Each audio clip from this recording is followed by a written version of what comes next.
ഇന്ന് നമ്മൾ ചെയ്യുന്നത് ഒരു നാടൻ വിഭവമായ മുരിങ്ങയില ചാറുകറിയാണ്. ചോറിൻ്റെ കൂടെ കഴിക്കാൻ പറ്റിയ നല്ലൊരു ചാറുകറിയാണിത്. ഇതിന് ആവശ്യമായ സാധനം ഒരല്പം മുരിങ്ങയില, അതെല്ലാം ഞാൻ തണ്ടെല്ലാം മാറ്റി എല്ലാം അടർത്തിയെടുത്തിട്ടുണ്ട്. താളിക്കുന്നതിന് ആവശ്യമായി ഒരു 2 കഷ്ണം ചെറിയ ഉള്ളി അരിഞ്ഞതും വെളിച്ചെണ്ണയും. ഇതിൻ്റെ അരപ്പിനായിട്ട് അരമുറി തേങ്ങ, ഒരു 1/4 ടീസ്പൂൺ അളവിൽ മഞ്ഞൾപ്പൊടി, ഒരല്പം ജീരകം, ഒരു പച്ചമുളക്, ഒരു 3 അല്ലി വെളുത്തുള്ളി. ഇത് നമുക്കൊന്ന് അരച്ചെടുക്കാം. ഇനി ഒരു പാൻ അടുപ്പിൽ വെച്ച് അതൊന്ന് ചൂടായി കഴിയുമ്പോൾ ഒരു 2 ടേബിൾ സ്പൂൺ അളവിൽ നമുക്ക് വെളിച്ചെണ്ണ ഒഴിച്ചു കൊടുക്കാം. ആ എണ്ണ ചൂടായി കഴിയുമ്പോൾ നമ്മൾ എടുത്തു വെച്ചേക്കുന്ന മുരിങ്ങയില അതിലേക്ക് ചേർത്ത് കൊടുക്കാം. പെട്ടെന്ന് തന്നെ ഒന്ന് വഴന്ന് കിട്ടും. അതൊന്ന് ഇളക്കി കൊടുത്തതിന് ശേഷം നമ്മൾ അരച്ച് വെച്ച ആ അരപ്പ് ഇതിലേക്ക് നമുക്ക് ഒഴിച്ചു കൊടുക്കാം.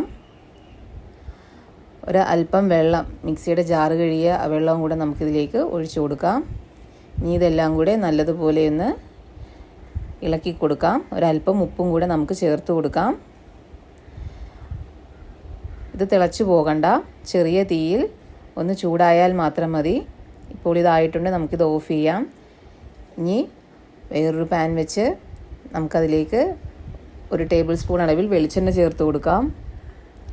എണ്ണ ചൂടായി കഴിയുമ്പോൾ നമുക്കതിലേക്ക് 1/2 ടീസ്പൂൺ കടുക് ചേർത്ത് കൊടുക്കാം. കടുകൊന്ന് പൊട്ടി വരുമ്പോൾ നമ്മൾ അരിഞ്ഞു വെച്ച ഉള്ളി ചെറുതായി അരിഞ്ഞത് അതും കൂടെ ചേർക്കാം. അതൊന്ന് മൂത്ത് വരുമ്പോൾ നമുക്കതിലേക്ക് കറിവേപ്പിലയും കൂടെ ചേർത്ത് കൊടുക്കാം. എന്നിട്ട് നമുക്ക് ഈ ചാറുകറിയിലേക്ക് നമുക്ക് ഒഴിച്ചു കൊടുക്കാം. വളരെ പെട്ടെന്ന് തന്നെ തയ്യാറാക്കാൻ പറ്റിയ ഒരു മുരിങ്ങയില ചാറുകറിയാണിത്.